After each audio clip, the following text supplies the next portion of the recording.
Assalamualaikum teman-teman, selamat pagi. Jadi hari ini kami akan menjelaskan tugas besar sistem operasi, yaitu dengan berjudul Security Maintenance. Dan perkenalkan ada anggota kelompok saya, yaitu Angelina Putri Kristeri, Muhammad Fadila Mujaki, dengan saya sendiri Debrasan dan Arthur. Bayangkan sistem Anda sebagai rumah. Hari ini saya akan tunjukkan 5 kunci pengaman yang wajib Anda pasang. Dalam 5 menit ke depan, Anda akan tahu cara lindungi sistem dari 95% ancaman digital yang paling umum. Ada 5 hal yang jika Anda abaikan bisa membuat sistem Anda kolaps. Mari kita bahas satu persatu. Nah, keamanan sistem itu bukan tentang teknologi canggih, tapi tentang 5 prinsip dasar yang sering kita lupakan. Mari kita bahas topik yang simple tapi krusial, yaitu security maintenance. Fokus kita hari ini cuma 2, yaitu logging dan backup.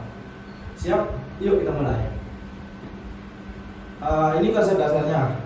Logging yaitu rekam semua yang terjadi di sistem, seperti CCTV digital. Backup yaitu salin data secara rutin atau short term. Itu buat jaga-jaga juga. Dan selanjutnya ada arsip, simpan data lama buat kebutuhan hukum. Itu long term atau legal. Gampang kan? Nah, kenapa itu penting? Nah, mungkin ada yang nanya gitu, repot-repot amat. Ya, penting banget karena yang pertama tuh buat cegah kehilangan data. Itu seperti serangan hacker, sistem error, atau bencana alam. Dan yang kedua ada deteksi masalah lebih cepat. Kalau ada yang aneh sebelum jadi parah gitu. Ketika ada faktor hukum, beberapa data wajib disimpan bertahun-tahun. Gimana caranya biar efektif? Nah, yang pertama tuh ada backup, offset, dan offline. Jangan cuma di satu tempat. Nah, kedua itu ada analisis log otomatis. Manual itu bosenin dan gak akurat. Nah, terakhir ada update rutin, patch celah keamanan, kayak yakin buat sistem. Nah, belajar dari kesalahan orang lain, seperti contohnya kasus kemarin di Australia 2011, yaitu backup online kuat ikut kena hack dan semua datanya hilang. Selanjutnya ada backup onset doang. Nah, kebakaran atau banjir, jadi gimana datanya? Ya habis semuanya. Malah ceritanya, jadi jangan taruh semua cadangan di tempat yang sama. Jadi intinya itu keamanan sistem bukan cuma pasang lalu lupa, yaitu kita harus dipantau terus, dicanangkan berkala, dan perbarui rutin. Gimana pendapat kalian? Ada yang pernah ngalamin kehilangan data atau punya tips maintenance lainnya? Yuk kita sharing. Selanjutnya ada Windows Security. Pada bagian ini saya akan membahas mengenai Windows Security, khususnya mekanisme kontrol akses yang digunakan oleh sistem operasi Windows. Windows menyediakan mekanisme kontrol akses yang bersifat seragam untuk berbagai objek sistem, seperti proses, script, dan file, semapur, dan objek sistem lainnya. Artinya, Windows tidak membedakan mekanisme keamanan berdasarkan jenis objek, melainkan menerapkan satu pendekatan keamanan yang konsisten untuk seluruh objek. Pendekatan yang digunakan bersifat objek-oriented. Setiap objek sistem diperlukan sebagai entitas yang memiliki atribut keamanan tersendiri. Dengan pendekatan ini, pengelolaan keamanan menjadi lebih terstruktur dan fleksibel. Dalam mekanisme kontrol akses Windows, terdapat 2 komponen utama yang saling berinteraksi, yaitu akses token yang melekat pada proses dan security descriptor yang melekat pada objek. Keputusan akses tidak ditentukan oleh salah satu komponen saja, melainkan oleh hasil pencocokan antara keduanya. Selanjutnya ada akses control SIM. Proses kontrol akses pada Windows dimulai ketika pengguna melakukan login ke sistem menggunakan username dan password. Proses ini bertujuan untuk memverifikasi identitas pengguna. Jika identifikasi verifikasi berhasil, Windows akan membuka sebuah proses awal untuk penggunaan tersebut. Proses ini kemudian dikaitkan dengan sebuah akses token. Akses token ini berfungsi sebagai representasi identitas dan hak akses keamanan pengguna di dalam sistem. Ketika proses awal ini membuat proses baru, maka proses baru tersebut akan mewarisi akses token yang sama. Dengan mekanisme pewarisan ini, setiap proses yang dijalankan atas nama pengguna membawa identitas keamanan yang konsisten. Melalui akses token inilah, Windows dapat menentukan hak akses suatu proses ketika mencoba berinteraksi dengan objek sistem, tanpa perlu melakukan autentikasi ulang setiap kali proses berjalan. Selanjutnya ada akses token dan privilege. Akses token berperan sebagai tempat penyimpanan seluruh informasi keamanan yang diperlukan sistem untuk melakukan validasi akses. Informasi ini mencakup identitas pengguna serta keanggotaan dalam berbagai grup. Dengan menyatukan informasi keamanan dalam satu struktur, Windows dapat melakukan pemeriksaan akses secara lebih efisien dan tepat dan cepat. Selain itu, akses token juga memuat daftar privilege. Privilege merupakan hak istimewa untuk menjalankan layanan sistem tertentu yang bersifat sensitif dan berbeda dari izin akses biasa seperti membaca atau menulis file. Secara umum, privilege dalam akses token berada dalam kondisi tidak aktif. Sebuah proses hanya akan mengaktifkan privilege tertentu apabila memang diperlukan untuk menjalankan operasi yang membutuhkan hak tersebut. Mekanisme ini bertujuan untuk membatasi pengguna hak istimewa agar tidak disalahgunakan oleh proses yang tidak memerlukannya. Selanjutnya ada security descriptor dan access check. Setiap objek yang memungkinkan akses antar proses memiliki sebuah security descriptor. Security descriptor berisi informasi keamanan yang digunakan oleh Windows untuk menentukan apakah suatu proses diizinkan mengakses objek tersebut atau tidak. Ketika sebuah proses mencoba mengakses suatu objek, Windows akan mencocokkan security identifier atau SID yang terdapat dalam akses token proses dengan informasi yang terdapat pada security descriptor objek. Hasil pencocokan ini digunakan untuk menentukan apakah permintaan akses tersebut akan diizinkan atau ditolak. Dengan cara ini, keputusan akses dilakukan secara terstruktur dan konsisten. Apabila akses diberikan, Windows dapat menyimpan hasil keputusan tersebut melalui mekanisme caching. Mekanisme ini bertujuan untuk meningkatkan efisiensi sehingga akses berikutnya terhadap objek yang sama itu tidak perlu melalui proses pemeriksaan yang sama secara berulang. Selanjutnya ada impersonation dan struktur akses token. Selain mekanisme kontrol akses dasar, Windows juga mendukung konsep impersonation yang umum digunakan dalam lingkungan client server. Melalui impersonation, sebuah server dapat sementara waktu menggunakan identitas keamanan klien untuk mengevaluasi permintaan akses terhadap suatu objek. Dengan demikian, server dapat memastikan bahwa klien memang memiliki hak akses yang sesuai, tanpa harus memberikan hak akses tambahan kepada klien tersebut. Setelah proses evaluasi selesai, server akan kembali menggunakan identitas keamanannya sendiri. Secara umum, akses token terdiri dari beberapa komponen utama, yaitu security identifier sebagai identitas, Terus ada grup SID, itu yang menunjukkan keanggotaan pengguna dalam grup tertentu. Terus selanjutnya ada daftar privilege. Terus ada default owner sebagai pemilik objek tertentu, serta default access control list atau disingkat default ACL yang menjadi perlindungan awal bagi objek yang dibuat.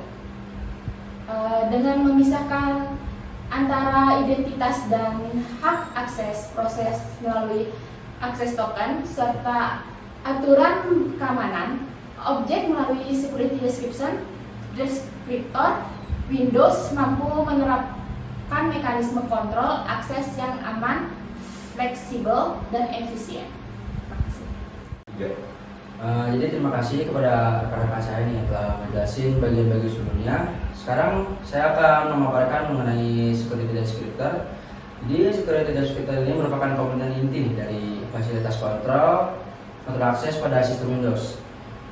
Sebagaimana telah kita ketahui, Windows ini menggunakan akses token dan untuk setiap proses. Dan security descriptor ini digunakan untuk setiap objek. Mari kita pelajari lebih dalam ini mengenai struktur dan mekanisme kerja dari security descriptor ini. Nah, di sini tuh ada struktur dari security descriptor. Jadi security descriptor ini terdiri dari 4 komponen utama yang mengatur kebijakan keamanan pada sebuah objek. Pertama ada flag, owner, SACL, dan DACL. Habis itu struktur ini dapat kita analogikan sebagai proses kontrol block yang telah kita pelajari pada pertemuan yang telah kita jalani, di mana setiap entitas ini memiliki struktur data khusus untuk menyimpan informasi pentingnya. Dan selanjutnya kita akan membahas peran-peran dari masing-masing komponen ini. Pertama kita akan membahas flex terlebih dahulu. Jadi komponen pertama ini flex yang mendefinisikan tipe dan isi dari deskriptor keamanan, termasuk menentukan apakah pengamatan yang dilakukan ini bersifat absolut ataupun relatif. Dan pengaman relatif ini sangat penting dalam transmisi jaringan seperti pada mekanisme RPC. Yang selanjutnya ada owner. Owner ini merupakan pemilik objek yang bisa berupa identitas pengguna ataupun grup. Jadi pemilik ini memiliki otoritas tertinggal atau mengubah isi dari DHL itu. Terdapat batasan penting di sini. Yang sebuah proses itu hanya dapat menetapkan pemilik dari daftar SID yang tersedia di dalam akses token miliknya. Hal ini bertujuan untuk mencegah pengguna menutupi jejak mereka setelah melakukan tindakan yang tidak sah. Dan selanjutnya ada SACL ataupun sistem akses control list. Jadi SACL ini memiliki 2 fungsi utama nih. Pertama yaitu ada pengauditan, yaitu menentukan operasi apa aja nih harus digunakan dan dicatat dalam pesan audit sistem. Fungsi ini tuh berkaitan erat sama mekanisme logging yang telah dibahas sebelumnya. Dan yang selanjutnya ada pengaturan tingkat integritas objek. Terdapat 4 tingkatan nih, yaitu ada low, medium, high, dan system. Jadi secara teknis, sebenarnya sebuah proses diizinkan memodifikasi objek nih, jika tingkat integritasnya lebih rendah dari objek tersebut. Jadi pentinglah untuk dicatat bahwa akses ke ACL ini memerlukan hak yang istimewa, khususnya dalam akses token untuk mencegah aplikasi tidak sah, memanipulasi log audit, ataupun menyembunyikan aktivitas berbahaya. Dan yang selanjutnya di sini ada DACL atau Directory Access Control List. DACL ini merupakan komponen yang paling krusial karena dia ini menentukan pengguna atau grup mana nih yang diizinkan melakukan operasi tertentu pada suatu objek. Jadi strukturnya terdiri dari header dan kumpulan ACE. Setiap ACE ini berisi SID dan akses max ataupun master akses. Hal yang sangat penting untuk diperhatikan bahwa mekanisme pemindaiannya, Windows akan memindai daftar S dari atas ke bawah, dan entry pertama yang cocok dengan SID pengguna akan langsung menentukan apakah si akses ini diberikan atau ditolak. Oleh karena itu, urutan penempatan S dalam daftar sangat berpengaruh terhadap efektivitas kebijakan keamanan yang diterapkan. Dan yang selanjutnya ada akses max. Akses max ini adalah nilai 32 bit yang mendefinisikan hak akses rinci. Nah, split pertama itu merupakan bersifat spesifik terhadap jenis objek. Kayak contohnya nih, sebagai bit 0 nih. Bit 0 ini pada objek file berarti hak membaca data. Namun pada objek event berarti hak untuk melakukan query status. Sementara itu 16 bit berikutnya bersifat universal dan berlaku untuk seluruh tipe objek yang mencakup tipe akses standar dan generik. Struktur ini sangat efisien ya, dan memungkinkan sistem menggunakan format yang sama untuk mengelola berbagai jenis objek yang berbeda. Yang selanjutnya ada standar dan generic access types. Baik, saya akan melanjutkan dari punya teman saya. Yang slide selanjutnya itu standar dan generic access. Terdapat 5 tipe akses yang berlaku bagi semua objek, mulai dari pertama ada hak untuk sinkronisasi, ada mengubah pemilik, mengubah DHCL, hingga menghapus objek. Selain itu, tersedia 4 tipe generik yang berfungsi sebagai abstraksi untuk memudahkan pengaturan. Sebagai contoh, generic create dengan memberikan hak akses standar dan spesifik, sistem itu akan secara otomatis memberikan hal itu yang relevan bagi objek tersebut. Ini adalah penerapan prinsip abstrak yang memungkinkan pengelolaan keamanan menjadi lebih sederhana namun tetap akurat. Selanjutnya terdapat 2 bit khusus nih yang bisa kita perhatiin. Di sini ada akses sistem security yang digunakan untuk memodifikasi pengaturan audit pada SACL yang memerlukan verifikasi ganda berupa pengaturan bit di ACE dan pengaktifan hak istimewa di akses token. Sedangkan untuk maximum load itu bukanlah bit akses biasa, melainkan instruksi untuk mengubah algoritma pemindaian. Alih-alih berhenti pada kecocokan, sistem akan memberikan tingkat akses tertinggi yang dimungkinkan bagi identitas tersebut. Meskipun memudahkan penggunaan fitur ini harus dilakukan dengan hati-hati agar tidak memberikan hak akses yang melebihi kebutuhan aplikasi yang sebenarnya. Di sini ada akses control flow.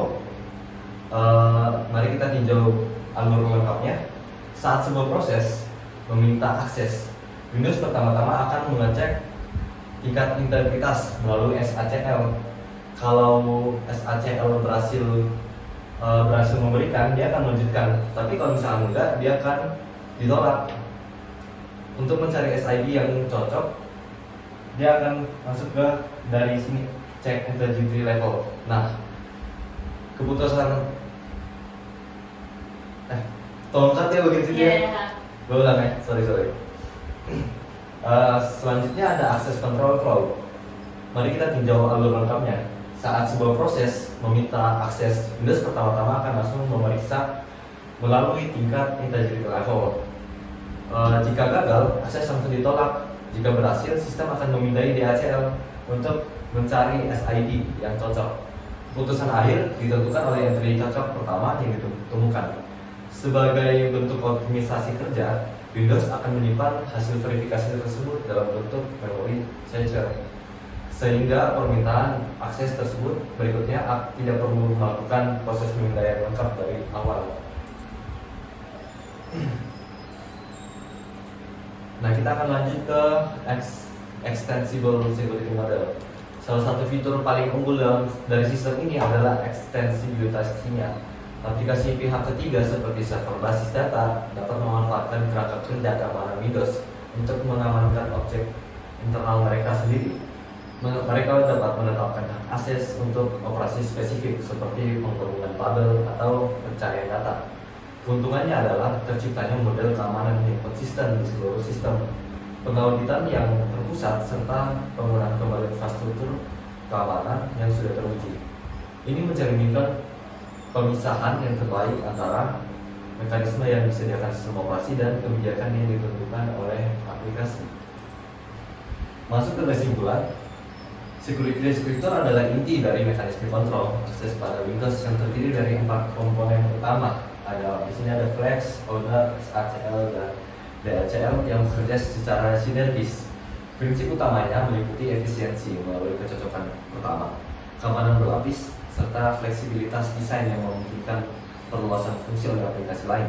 Pembahasan ini juga menunjukkan bagaimana aspek keamanan terintegrasi secara holistik dengan seluruh elemen sistem operasi yang telah kita pelajari dari pertemuan pertama hingga akhir. Terima kasih atas perhatiannya. Saya kembalikan lagi ke rekan presenter berikutnya. Kali ini kita akan bahas ringkasan keamanan sistem operasi secara singkat dan jelas. Topiknya padat, tapi saya akan sampaikan dengan cara yang mudah dicerna. Nah, pertama kita kenali dulu dua musuh utama. Yang pertama yaitu adalah penyusup atau intruders, orang yang coba akses sistemnya tanpa izin. Dan yang kedua ada malicious software, yaitu program jahat yang didesain untuk masuk dan merusak sistem. Dua ini yang paling sering bikin masalah. Salah satu teknik serangan paling populer yaitu buffer overflow. Nah, caranya gimana? Yang pertama itu membadiri memori melebihi kapasitas yang tersedia. Dan tujuannya crash sistem atau ambil alih kendali. Nah, pertahanannya jadi proteksi saat kompilasi dan saat runtime. Untuk mengamankan akses ada dua pendekatan, yaitu DIC atau discretionary. Itu metode tradisional, akses berdasarkan kepemilikan. Dan selanjutnya ada NBIC, yaitu berbasis peran. Ia lebih modern, akses berdasarkan identitas ditambah peran. Contohnya seperti manajer punya akses beda dengan staf biasa, meskipun sama-sama karyawan. Lalu gimana kita tangkal semacam ini? Nah, pertama tuh ada sistem deteksi intrusi dengan monitoring 24/7 jam. Nah, kedua ada protokol autentikasi. Pastikan yang masuk benar-benar berhak. Ketiga ada firewall, itu penyaring lalu lintas data. Dan terakhir ada mekanisme kontrol akses, yaitu batasi siapa saja yang bisa aksesnya. Jadi intinya itu keamanan sistem operasi itu pertama tuh deteksi, pantau terus aktivitas mencurigakan. Yang kedua kontrol, batasi akses ketat.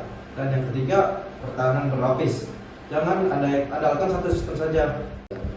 Oke, sekian presentasi kami hari ini. Kalau ada yang ingin bertanya, silakan komen aja di komentar YouTube, nanti terbuka. Jadi mohon maaf atas kesalahan dan kekurangan selama presentasi berlangsung. Saya dan teman-teman saya mengucapkan terima kasih.